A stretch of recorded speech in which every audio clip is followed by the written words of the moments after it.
So this is not the easiest pen for me to hold, not the easiest to write with. It's heavy. I'll tell you the trick here. Most pens, you separate the top from the bottom. In this case, the way it works for me best is you grip the bottom and nudge the body away. Okay, that works. That works. So yeah, there's a twist in all these cases. Stationary Test Drive teaching you new tricks all the time.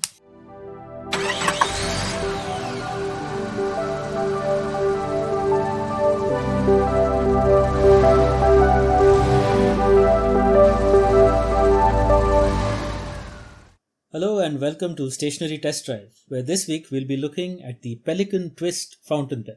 I'm Vishal. I'm Samir. This is Minjal. And before all that, let's talk a little bit about what we're up to. Samir? Minjal and I were working on a series that mixes papercraft and calligraphy a couple of years ago, and we've been now working on the next edition of this series. I've been experimenting with some origami that's modular, and we're going to be adding in some calligraphic elements to that, and we will share that as soon as we can. And as with every year, I start or continue a bunch of sketchbooks. This time of the year, I guess I'm working on a sketchbook of quick drawings with cheap-ish pencils and pens called Perfection is the Enemy, naturally. And I'll show you new things that I've done with that on the screen right now, and you can find it on our social media. But to the matter at hand, something that's not really made for drawing, but has caught our eye, and that's the Pelikan Twist fountain pen. As you can see, the twist is very apparent. It comes in a bunch of colors. That's mine. This one is Minjal's, and this one is actually my dad's. And we have many more which we have acquired and given as gifts and foisted upon many people we know just so that we could actually see them. I first came across them online somewhere and instantly fell in love, ordered them, and I was not disappointed. They are unusual and unusually good fountain pens. But Samir, why don't you tell us a bit more about Pelikan and the fountain pen itself? I think we've spoken quite a bit about the fountain pen before. You can check out our episode on the Hauser INX fountain pen. Pelikan itself is one of the pioneers in the fountain pen business. They started all the way back in 1832, and strangely enough, for the first 100 years of the history of that company, they were only manufacturers of ink. And of course, they continued to be very popular for ink. The famous Pelikan 4001, you'll be familiar with this bottle. It's an iconic design. It's something that we've all grown up with almost as the ubiquitous idea of a fountain pen. And this particular ink, or this family of inks, started only somewhere in 1896 or 98, I think. So it was almost 100 years of just making inks. And they produced their first fountain pen somewhere in 1929, I think. But since then, they've been quite the ubiquitous brand.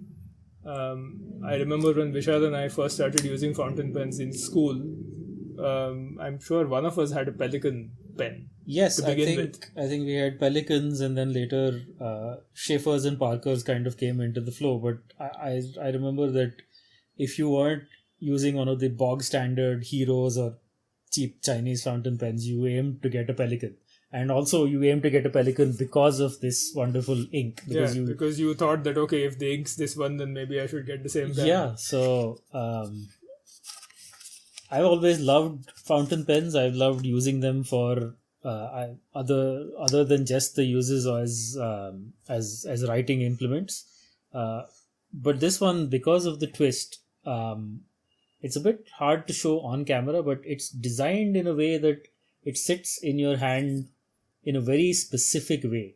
You almost can't have it, and it is ambidextrous, which is the genius of the design. You can't use it in any other way except to find these particular grooves and notches that make it just perfectly great to work with. And I say work with because there is a bit of a caveat there. There is a bit of an asterisk. What we do here on Stationery Test Drive is the three of us who are artists and calligraphers and designers, not really well known for our handwriting and penmanship, especially the artists and the designers of us. We leave neat handwriting to computerization and benefit And from Minjal. it. And Minjal, who's a calligrapher. But we each come up with artwork. And Minjal, why don't you show us your test drive for this week? And that is beautiful and lovely, and I am jealous, and it's wonderful. The color variations are beautiful. So you use the Pelikan twist on this one for that asterisks used, which I will come to later. Tell us about this though. So for any kind of lettering or calligraphy that is, say, not broad edged calligraphy, fountain pens actually work really well. Now it is a great looking pen. I've I kind of preferred the Hauser because for someone like me, this pen is firstly, well, It's a little hard to open up. not hard. It's really difficult to open, and I have really smallish hands. So this is not the easiest pen for me to hold, not the easiest to write with. It's heavy. I'll tell you the trick here. Most pens, you separate the top from the bottom. In this case, the way it works for me best is you grip the bottom and nudge the body away. Okay, that works. That works. So yeah, there's a twist in all these cases. Stationery Test Drive teaching you new tricks all the time. So, I didn't use the Pelikan ink. I used the Ecoline inks, which are my favorite inks. We have to review them at some point. I'm sure we will. I just had 3 different colors, 3 different ink bottles open at the same time. I was dipping the nib as I wrote, and this is the result. So you did not fill this into the cartridge because this one has, show the cartridge. It has a very thickly manufactured barrel. Yeah, it's quite weighted. So yeah, it doesn't actually take a lot of cartridges or converters. You kind of have to be careful as to what you can put in here. So you just took an empty pen and dipped it in inks and then took it along. Is that how it? Yeah, that's how I actually prefer doing most of my writing with the fountain pen. I don't usually use cartridges. I think you mentioned this in your test drive of the Pilot parallel pen, which was our Yes. first episode. Yes. Check that out. But it's very interesting to see that you were able to do this with a fountain pen that's not really designed for that. The Pilot parallel pen is designed to be dipped to some extent. That's right. And we geeked out about this in our Hauser episode as well, about the felt capillary comb and things like that you can't see in this one. But I'm sure all those mechanisms are there to take in ink and to disperse it in a clean and clear way. Things that are not clean and clear, and you've done very clear and clean things, is actually brings us to what I did, which is a bit more chaotic. A bit. And I used this pen. I used a Schaefer T-Link, which I love because it goes quite well with a turquoise pen, I find, visually, if nothing else. I've never been known for my handwriting. I've been chastised for it by several teachers growing up, and chastised myself for it when I can't legibly interpret anything I've written after 2 months, if I ever look at my notes. But what I somehow have ended up doing is taking notes in many of the meetings that Sabir and I go to when we're working as designers out in the world. And very often a page of mine will be a bunch of notes, but also because of the way my brain works, I kind of need to keep my hands moving in order to concentrate more. I know that sounds counterintuitive, but if you ask me to sit still, I am not listening to you. That is pretty much guaranteed.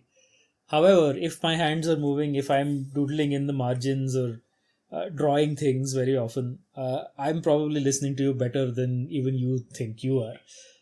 And that is Getting Vishal to draw on video, the only reason was so that he listens to us. yes. So that's why frequently in meetings, Samir will be talking, the client will be talking, or now it's on Zoom or whatever, and I'll be off in the corner either doing strokes like this, or patterns, or little doodles of myself, or funny things that the client says. Sometimes, if the client is brave enough, I'll actually show this to them if I think their egos can handle it. But very often not. On the rare occasion is what he meant. On the rare occasion, we in some ways we like our clients that way. We also select for our clients that way. If they can stand that, they can stand anything. And we don't abuse them, but we do like people who have a sense of humor about themselves.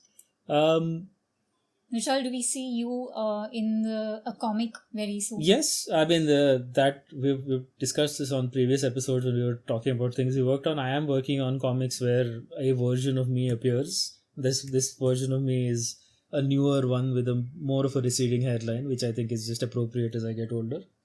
Samir, what did you end up doing? You don't take notes in meetings, so I try not to take notes in meetings because then it forces me to remember things I don't want to. But this is what I ended up doing. Wow. I tried to use it to sketch mainly because that's what I have been doing with most of the pens we've been using. But I quickly realized that writing is where this thing really shines. yes, that is the asterisk that I was bringing up before, that while it is a great pen to work with, that work I would suggest should involve some kind of writing rather than some kind of drawing. Yes, I mean, this is clearly where it shines. Yeah, I mean, you can use it for the odd types of squiggle here and there, but the paper very much depends. Like, this is an arty crafty, paper. Cartridge paper, yes. Yeah. It's a 140 GSM cartridge paper, ivory, fairly toothy. Not the best thing for this pen. By contrast, we have tried out the Hauser INX Jazz, which was a very cheap pen, but it was fantastic for drawing. And in that episode, I talked about the ability to draw a circle with a fountain pen or a spiral, and this one is okay with it. But just around here, for my hand and my way, there's a certain resistance that is not great, and then it gets pronounced over time. So it's not a great pen for drawing or pushing that thing. It's perfectly fine on downstrokes, and you can get short strokes out of it. But that thing you look for as an artist, where you're trying to pull long curves or even do short repeated patterns, you're not getting the same kind of control that you would out of a cheaper pen like the Hauser. And I think this pen is just not meant to create a lot of line variation, which is the other issue when it comes to drawing. You get a very feeble line when you try to vary it. It's fine to get a nice look at the way when you do a confident piece of writing. Yeah. It just flows through well. It seems like it is alive. Whereas this is what we would describe as a very feeble line. It's noodly. It's not quite there. I'm just curious as to how much this bleeds on this paper. Not much at all. Yeah. So that's the other thing I found. This paper is clearly something that's made for writing and calligraphy. This is what kind of you told us about these pads before. This is the Rhodia pad, roughly 60 to 80 GSM. Yes, Right. but a very smooth. Very smooth paper. And clearly this paper takes great to this pen. On the other hand, a regular A4, probably 70 GSM copy paper, Which is what this is as well. quite terrible. It just does not. Oh. It just does not work anywhere as well as the cheaper Hauser pen. And if you tried to push that more, then you would get a lot of bleed And keep in mind that I drew this in one go. There was no pencil sketch, nothing. So, so either every it's line here is the first and last time I've gone over it. And you use the Pelican cartridge, the Pelican ink? No. No. We use. I think Vishal and I both used a Schaefer. a Schaefer teal ink, which is a very nice ink because in some ways it kind of dries in the. It would work if you want a consistent color out of it. I would suggest dipping it. But if you want to get this nice variation where it starts out like a darker blue and then settles on a teal, It's a nice thing in a pen. I kind of like that starting to ending difference. And it's a nice little difference from the usual royal blue that we're used to. Yeah, so we kind of end up with this thing, but not as deliberate and not as varied, of course. But yeah, this this pen, it's beautiful to look at, isn't it? It's you just want to keep this on your desk and not ever. Open it. No, I would suggest opening it, but it takes some opening as it is. But It's meant to increase your upper body strength. yeah, but in everything from a matte gray to this was the one that I got because this was the first one I saw, and I just couldn't resist this. I mean, who can? This is quite literally a conversation starter. I've taken this into meetings and put this on a desk, and the meetings have kind of ground to a halt as we talk about this pen with like-minded stationery heads.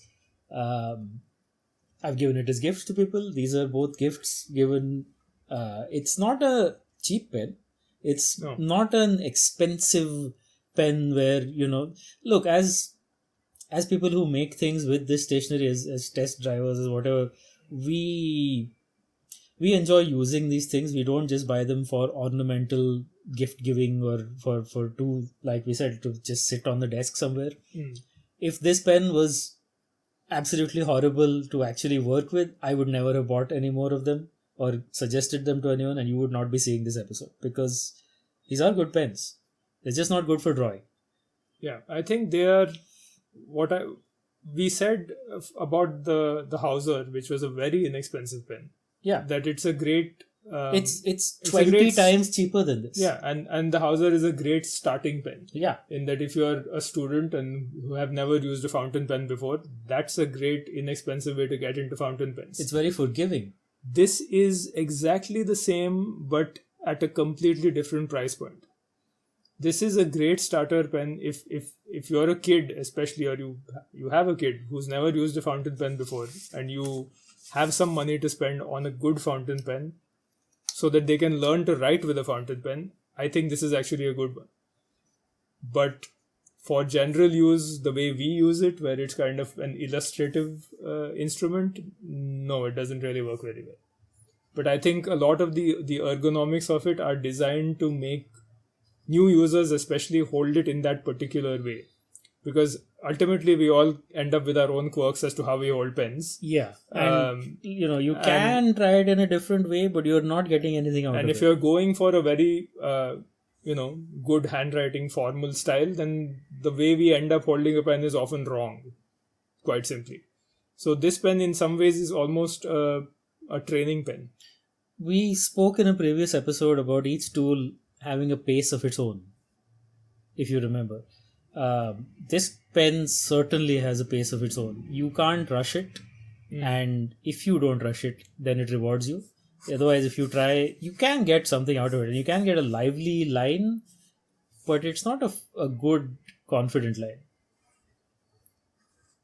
And I think the other thing is we're all just so used to using gel pens and ballpoint pens. It's good once in a while to get back to, good old fountain pens. Yeah. And like Vishal mentioned, you are able to slow down. Yes. You can't just rush through your writing or sketching or whatever it is. And maybe that is a quality that all of us need to really work on. Maybe just slowing down is important. I think part of the reason this is a good training pen is exactly what you're saying, that you have to slow down to write well with it. You can't scribble with it. That's right. And I don't know how it is these days in school, but when we were in school and we were at some point forced to use a fountain pen, the idea was to make you slow down while you write. Well, no one told that to the teachers because they kept complaining that you're not writing fast enough. What do teachers know? Yeah. And yes, while we are joking about this was an actual thing that teachers used to complain about, at least in my school. So clearly no one had figured out the memo or gotten the memo about how tools work. There's a joke about tools in there, but I think I've bashed teachers enough for one time. I know a lot of teachers do watch us, so We love you all. in small measure. I think What other than the fact that this is not a good drawing instrument, any other negatives, Minjal, as a writing I instrument? mean, other than the muscle workout, No, see now, because we use the Hauser, I know that the Hauser has a much. no twist pull. Okay, I'll just use that. No, here it is. Let's make sure the barrel is away from you. I mean, the body is away Okay. from you, and use your thumb to press in. It's like unsheathing a katana sword. As ostentatious and overblown as that sounds, Clearly, that's what I should have actually Yes. drawn. it is the pen is mightier than the sword in this case, because it is a very satisfying. I hats off to the engineers who put in those 6 little notches on the closure, which perfectly make this a nice tight thing. It doesn't need to be this tight. It doesn't need to be this shape, but it's a marvel. I love opening this pen. I love the sound it makes. The sound it makes when it closes. Also, for the few kids who are watching this who grew up in the 80s or maybe the 70s, This doesn't work. Just as an aside, this does not work. I know some of you at least This works. will look at the shape of this and remember the Superman movie. So, for you, I think this is an extra special treat. Yeah, because this pen should almost come with a vertical holder that lets you keep it that way on a table, or one of those magnetic things that keeps them floating. For those of you who have no idea what we're talking about, we'll insert a screenshot from the Superman movie. Or we'll do a really bad doodle of one to be copyright free. So I actually, coming back to the writing part of it, I believe the Hauser has a finer nib. Yes, this is a very thick. This is very thick. So sure, like a lot of cursive writing that you do, it lends itself to really fine strokes. So you can't really do that kind of writing with this, because this is, the way it's made, it's quite bulky. As someone who sometimes writes in all caps for legibility of my own kind of thing, as you can see, I like this thicker pen. I know my dad loves this. That's why I got one for him. He prefers this point to the fine points. Okay. So it's very much. But do you feel that the finer points have more of a flexible variation? 100%. We mentioned the flex in our Hauser episode, and the flex is basically because fountain pens have a cut in the middle. When you press down, the two parts flex apart, and you can get variation. Whereas in this one, there's no variation at all. It's a very even, and it's almost not built to do that. It gives you this very, not very great line. Whereas when you move it from side to side, when you're holding it in the right way, to the point where I actually tried this, which I had tried with the Hauser as well, drawing it the other way around, and it doesn't actually change yeah, it's that much there either. So It's no a- fine lines at all. It's a strange and wonderful. There's just not enough of a difference between those two lines, even though I used the nib in two different ways. So in some ways, it's a marvel of engineering that they've managed to make it so consistent. Yeah, and now we've looked at 3 pens right here. We've given them to other people in different colors. It's a consistent and it's a wonderful gift, I would say. If you know anyone who likes expensive or cheap or whatever fountain pens, I think it looks great. It looks great in lighting. It looks great on camera. Anything else to add? No, that's about it. So yeah, the Pelikan Twist fountain pen. It's a good fountain pen. It's not great for drawing. Find other ones. Look at this channel. We've done the Hauser, which you can literally buy 20 of for the same price and go through. But if you want to treat yourself a little and you want to, Add to your pen collection. add to your pen Yes, add to your collection, collection. feel like Superman for a day, or just take some time out and find some quiet time and write slowly with a pen, this is a good choice. This is a very good choice. And another very good choice you can make is to subscribe to the Inky Memo newsletter, which you can find at inkymemo.com. And it'll be in your inbox with wonderful tales of the history of stationery and the people who make them. Another good idea is to follow us on social media at the links that are in the description and also on screen. We will be back next week and every week, hopefully, with more stationary test drives, more varied artwork and calligraphy and lettering and doodles, with new tools and old tools and fun tools. Check out our entire back log of episodes, where we're at well over a dozen episodes, and we're continuing right now. Write to us in the comments, or drop us a message on social media.